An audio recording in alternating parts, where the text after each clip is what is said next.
At 3:12 in the morning, I woke up to the sound of water hitting my back door. Not rain, water, heavy, rushing, muddy water slamming against the glass, like someone had opened a fire hydrant behind my house. I ran downstairs. My kitchen tiles were already wet. My dog was barking in the laundry room. Outside, under the flash of lightning, my entire backyard had disappeared beneath brown water. By sunrise, my garden beds were gone. My shed had shifted off its blocks. The bottom row of my fence was bowed inward. My patio furniture was floating against the steps and across the water is flowing property directly from the new line. wall and heading Where there used to straight be for an the open foundation. drainage swale, stood a brand new concrete retaining wall built by the developer behind my house, a wall no one had told me about, a wall that blocked the natural stormwater path, a wall that turned my yard into the lowest bowl on the street. When I called the developer as project manager, he told me the flooding was my problem. He said my yard had poor grading. He said the new subdivision behind me had passed inspection. He said their wall was fully permitted. Then he suggested I call a landscaper. Well, before unfortunately, mold the spread water into my issues house stem by from the noon. poor grading on your The property, HOA sent me a That falls violation outside our notice for scope. standing water and unsightly yard conditions. Standing water in the yard that had flooded because a developer built a concrete wall across a drainage easement. That was the first lie. The second lie showed up 3 days later when the developer's attorney sent a letter claiming I had interfered with construction and owed them for delays because I had complained to the county. That number was $50,400. They flooded my yard, damaged my house, got me fined by my HOA, and then demanded money because I asked whether their wall was legal. I almost paid for my own repairs just to make it stop. Then I found the old drainage map. It was buried in my closing documents, folded behind the title policy, stamped by the county engineering department 21 years earlier. A blue line ran behind my backyard, and through the developer's new subdivision parcel under it were the words that changed everything: permanent stormwater drainage easement. No obstruction permitted. 3 weeks later, that same map would be projected on a wall inside a county hearing room. While the developer's permit was suspended, the HOA withdrew my violation. The retaining wall was ordered removed, and the project manager, who called me confused, sat there sweating through his shirt. But that first morning, all I knew was that my home had flooded in the dark, and the people responsible were already trying to make me look like the problem. They forgot one thing: water remembers the path it was forced to leave, and county maps remember who had no right to block it. I bought my house because it was quiet. That was the whole reason, not because it was the biggest house in Cedar Mill Estates. It was not because the kitchen was perfect. It was not even close. The cabinets were original. The driveway had cracks, and the back fence leaned slightly whenever the wind came hard from the west. But the house sat at the end of a cul-de-sac, away from traffic, with a long backyard that opened toward a stretch of undeveloped land behind the neighborhood. In the evenings, deer sometimes walked along the old drainage swale. After storms, water moved through it like a shallow creek and disappeared toward the county retention pond. 2 streets over, that swale was part of why I bought the place. The home inspector had pointed it out during my walkthrough.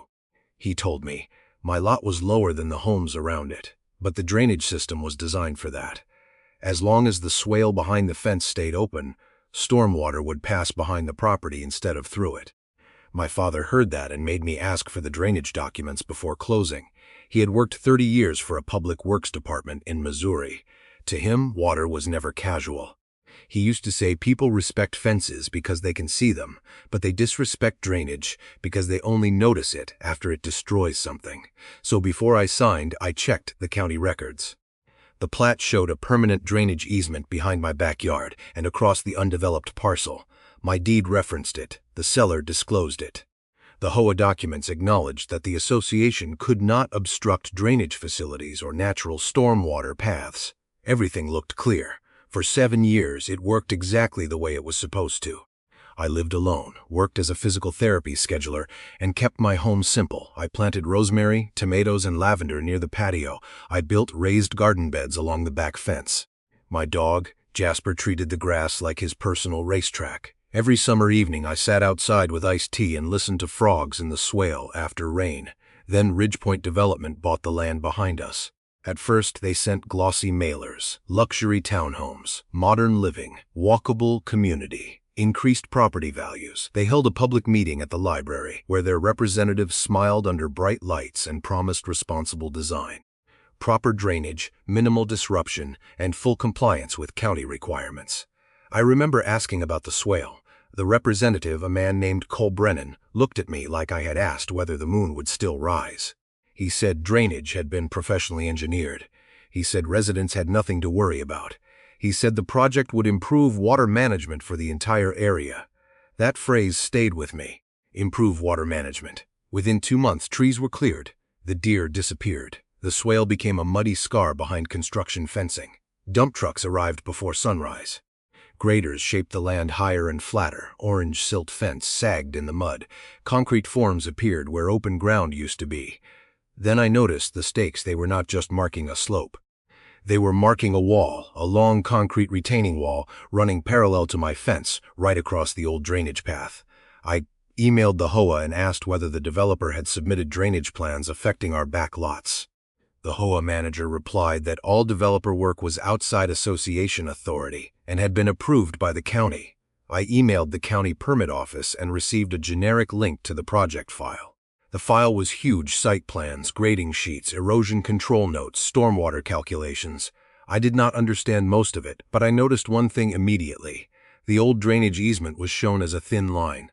The wall was shown directly beside it, not through it. Beside it on paper, it looked legal. On the ground, it looked wrong. I walked the fence line every evening after work, watching the wall rise course by course. The contractors poured footings, then forms, then concrete, then drainage gravel on their side. Not mine, never mine. The old open path behind my lot grew narrower every week until it looked less like a swale and more like a trench with nowhere to go. I emailed again, no response. I called the project office. Cole Brennan called back and told me their engineers had already accounted for runoff. He said homeowners often misunderstood construction grading. He said temporary water issues were normal during development. His tone was smooth, practiced, and final. I wanted to believe him because believing him meant I did not have to imagine waking up at 3 a.m. with muddy water pushing under my back door. But sometimes the person telling you not to worry is standing on top of the thing that should worry you most. The storm came on a Thursday night. The weather alert said heavy rain. But we had heard that before. Cedar Mill always got storms in spring. Usually the water rushed behind the fence, filled the swale for a few hours, then drained toward the retention pond like it had for decades. This time it had nowhere to go. Around 2:40 a.m. Jasper jumped off my bed and started whining. At first I thought thunder had scared him. Then I heard it, not rain on the roof, but a low, steady pushing sound from the back of the house. By the time I got downstairs, water was pressing against the patio door. When lightning flashed, I saw the brown current rolling across my yard from the developer's side, hitting the fence, curling around the shed, and spreading toward the house. It was not puddling. It was moving fast, like the whole storm had been redirected through my property. I grabbed towels, then buckets, then anything I could wedge against the back door. It did not matter. Muddy water slipped under the threshold and spread across the kitchen tile. Jasper stood on the stairs, shaking. I kept telling him it was okay, even though I knew it was not. By dawn, the rain had slowed, but my backyard looked like a disaster zone. The raised beds were washed out. The lavender was gone. Mulch and soil covered the patio. My shed had shifted sideways. The fence panels along the back were warped from pressure. Water still sat knee-deep near the developer's wall, because the wall blocked the old path, and the new drainage pipe they had installed was clogged with construction debris. I took photos before touching anything. That was my father's voice in my head. Do not clean up before you document. At 8:15, I called the Ridgepoint project office. Cole Brennan returned my call 20 minutes later and sounded annoyed before I finished my first sentence. He said, the site had passed county inspection. He said their wall was engineered. He said runoff was handled on their parcel. He said my yard was probably improperly graded by the original builder. Then he said something that made my hand tighten around the phone. He said homeowners in older sections often blamed new development for pre-existing drainage problems. Pre-existing. 7 years of normal storms, and suddenly the first flood of my life was pre-existing. I sent him photos of water backed against the wall. He replied with a polished email saying Ridgepoint was not responsible for private lot maintenance issues. He copied the HOA manager and wrote that continued accusations could interfere with active construction operations. That afternoon, the HOA violation arrived. It said my yard contained standing water. displaced landscaping, visible debris, and a damaged fence, all of which violated community appearance standards. I had 10 days to restore the property or face daily fines. I stared at the email until the words blurred. My yard had flooded because water had been forced into it. My landscaping was displaced because water had ripped it apart. My fence was damaged because flood pressure had bowed it inward. And the HOA wanted me to clean it all up before anyone asked why it happened. Then Ridgepoint's attorney sent the letter. It claimed I had made unsupported statements about the developer's work, contacted agencies in a manner that disrupted the project, and caused delays to a scheduled wall inspection. It demanded that I cease defamatory statements and compensate Ridgepoint for delay-related losses estimated at $57,400. That was when fear hit me harder than anger. I am not a developer. I do not have attorneys on retainer. I do not have engineers, insurance teams, or project managers who know exactly how to make a normal homeowner feel small. I had a wet kitchen, a destroyed yard, a shaking dog, and a letter demanding more money than I made in half a year. For about 10 minutes I believed them. Maybe my yard was the problem. Maybe the old builder had done something wrong. Maybe I had misunderstood the plans. Maybe county inspectors had seen something I had not. Then I walked outside and saw the water line. It was clear as a bruise along the new concrete wall. Mud stained the wall 2 feet high on the developer's side, then wrapped around the corner and poured through the gap behind my fence. The old swale was buried under fill. The temporary drain pipe they installed was half covered by a torn silt fence and gravel bags. That was not my grading. That was a blocked path. I photographed the wall. I photographed the pipe. I photographed the mud line, the debris, the direction of flow, the damaged fence, the flooded shed, the water inside the kitchen. And the HOA notice sitting on my laptop like an insult. Then I pulled out my closing folder. I did not know yet what I was looking for, but I knew water had followed rules before Ridgepoint changed them. And if the water had a legal path, I was going to find it. The drainage map was folded behind my title policy. I almost missed it. It was not colorful or dramatic, just an old county engineering sheet with lot numbers, contour lines, arrows, and a blue drainage path behind my property. But when I unfolded it across the kitchen table, I felt the room go quiet. The blue line ran behind my backyard, across the parcel Ridgepoint had bought, and toward the retention pond. Printed beside it were the words, "Permanent stormwater drainage easement, no obstruction permitted." I read that sentence at least 10 times. Then I pulled up the developer's permit file again. Their submitted grading plan showed the drainage easement as a thin line beside the new wall, but the old county map showed something different. The easement was wider, and the historic flow path crossed the exact area where the retaining wall now stood. Either the new plan had simplified the easement, shifted it, or ignored the old drainage sheet entirely. I did not know enough to prove which one, so I started collecting proof of everything I could understand. I saved the weather report from the storm. I downloaded rainfall totals from the county gauge. I took photos of the water line on the wall before the mud dried. I measured the distance from my fence to the wall. I photographed the blocked drain pipe, the collapsed silt fence, the gravel bags, and the filled dirt piled where the swale used to drop. Then I checked my cameras. My backyard camera had recorded the storm in infrared. For hours it showed water moving behind the fence from west to east the way it always had. Then, around 2:31 a.m., the water began backing up against the new wall.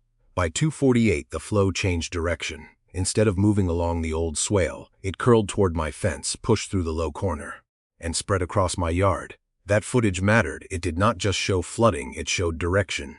The next morning, I called a drainage engineer. His name was Mark Ellison, and he was semi-retired after decades designing municipal stormwater systems. I expected him to dismiss me, but when I mentioned a retaining wall built across a recorded drainage easement, he asked me to send everything immediately. 2 hours later, he called back. His voice was calm, but the words were not. He said the developer's site plan appeared to rely on a relocated drainage path, but he could not find a recorded easement relocation, county drainage variance, or permanent stormwater maintenance agreement in the documents I sent. He also said, the temporary erosion controls shown in my photos were placed in a way that could obstruct flow during a major storm. Then he told me not to repair the yard yet. He said the damage pattern itself was evidence. That afternoon, I sent a public records request to the county for all drainage reviews, inspection notes, plan revisions, variance requests, easement relocation documents, and stormwater comments related to Ridgepoint S project. I also emailed the HOA. This time I did not ask them to be reasonable. I attached photos, camera stills, and the old drainage map. I requested that the violation notice be suspended until the county investigated whether developer work had caused the standing water and fence damage. The HOA replied the next day with one sentence: "The owner remains responsible for maintaining the lot regardless of cause."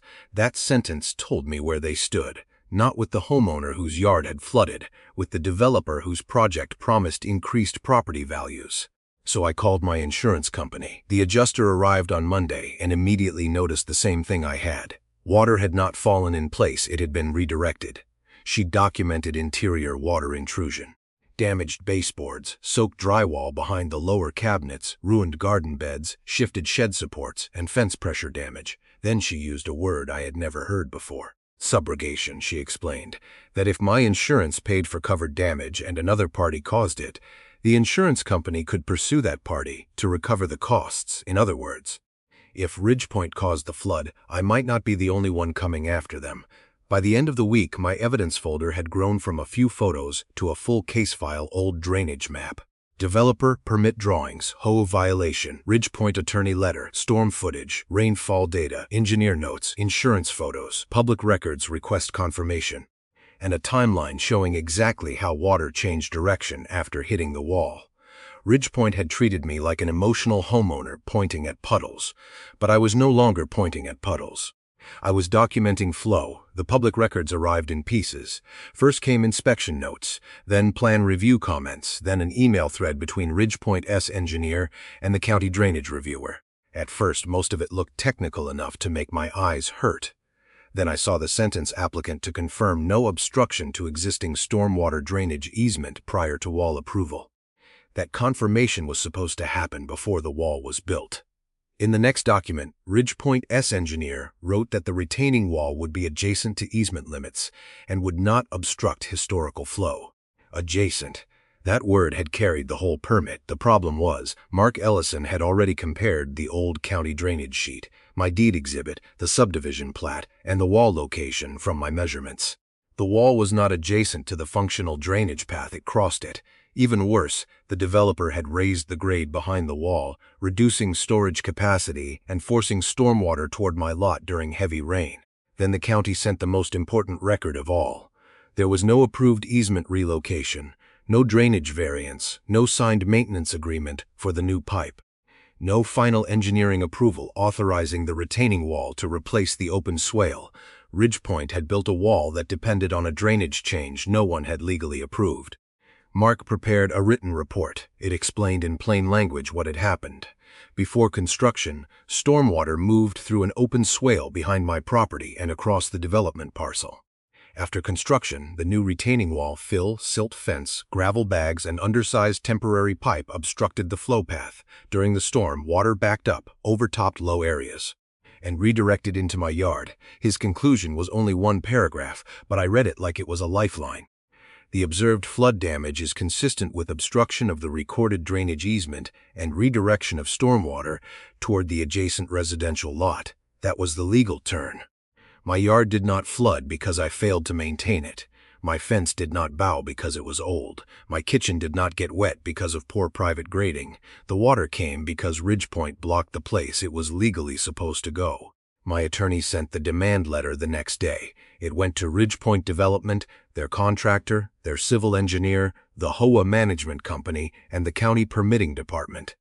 It included the old drainage map, Mark S. report, camera stills, photos of the blocked pipe, the HOA violation, Ridgepoint S 57400 demand, and the permit review note requiring confirmation of no easement obstruction. The letter demanded that Ridgepoint withdraw its claim, preserve all project documents, stop work affecting the drainage area, remove or modify any obstruction, pay for my repairs, and notify the HOA that my property conditions were caused by developer drainage failure.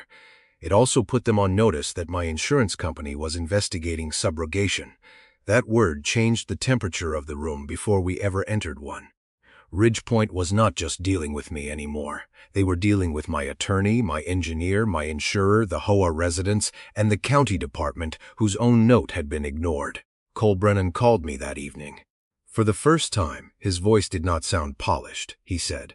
Everyone wanted to resolve the matter professionally. He said there may have been confusion about historic drainage. He said the wall had been installed according to approved drawings. He said the county would need to clarify the easement interpretation.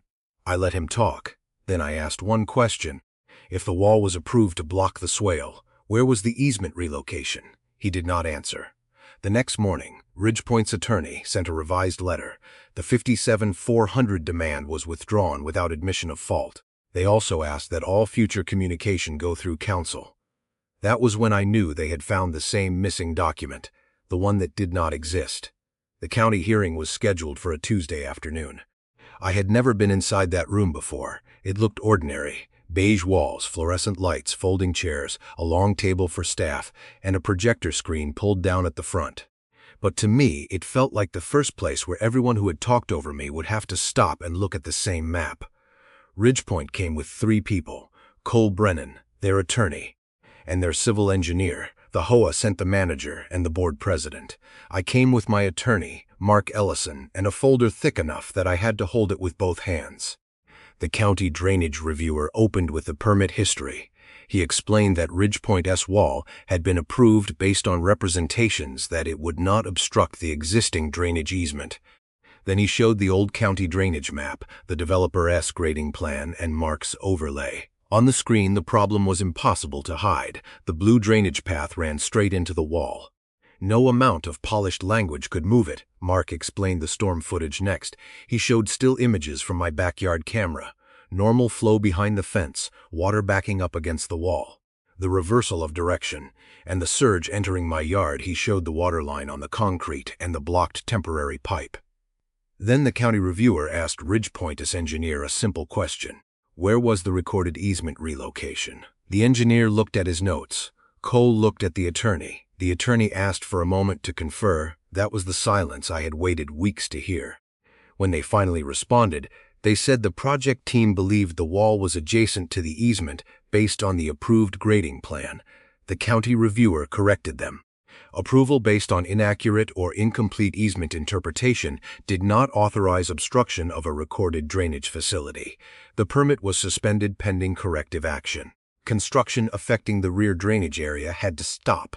Ridgepoint had to submit a revised drainage plan, remove or modify the wall section obstructing flow, clear the temporary pipe, restore capacity to the swale, and provide protection for affected existing homes until permanent correction was approved. Then the county addressed the HOA. The reviewer stated that my standing water and fence damage were consistent with developer-caused drainage obstruction and should not be treated as ordinary homeowner maintenance until the drainage failure was resolved. The HOA manager looked like she wanted to disappear into her folder. 2 days later, the HOA withdrew my violation, not because they suddenly cared, because the county had made their position indefensible. My insurance company then sent Ridgepoint a subrogation notice for the interior water damage, mitigation costs, and repairs already paid under my claim.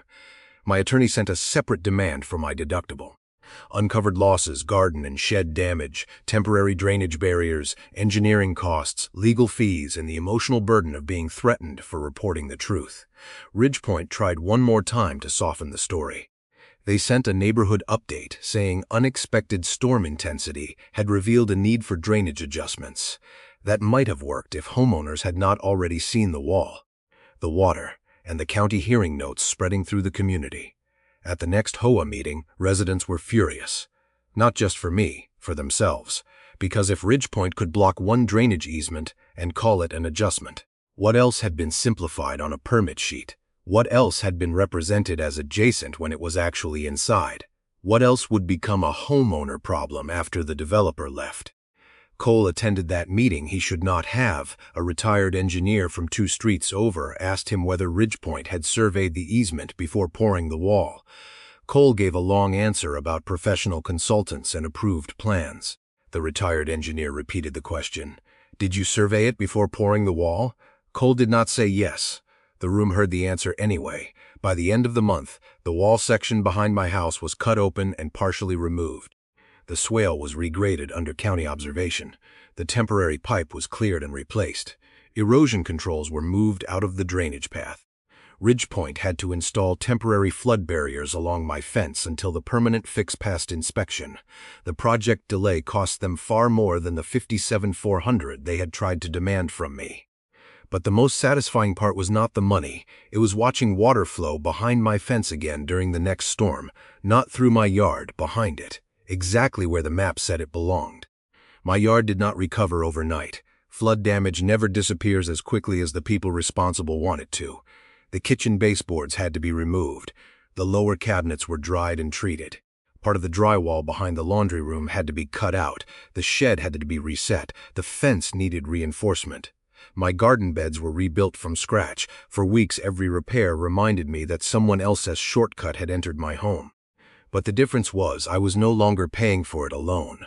Ridgepoint withdrew its $57,400 demand permanently. Their insurer reimbursed my deductible and uncovered repairs through settlement. My insurance carrier pursued its subrogation claim. The developer paid for the drainage engineer, temporary flood protection, garden restoration, fence repair, and additional landscaping needed to stabilize the yard. The county required Ridgepoint to revise the drainage design for the entire rear section of the development, not just the part behind my house. Their permit remained suspended until the corrected swale passed inspection.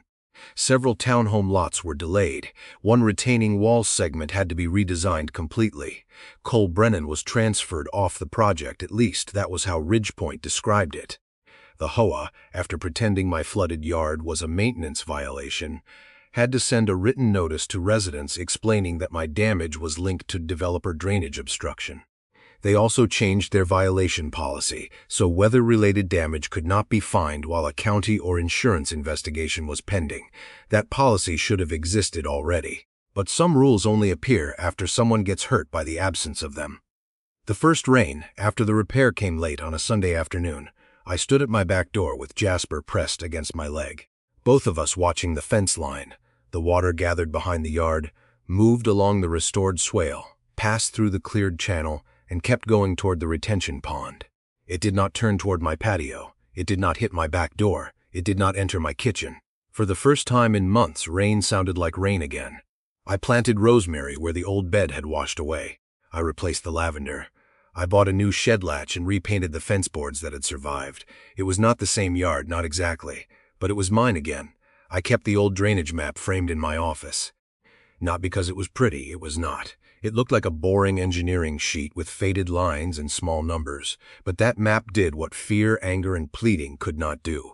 It proved the truth had existed before the lie. Ridgepoint had engineers, attorneys, project managers, permit consultants, a glossy sales office, a public relations team.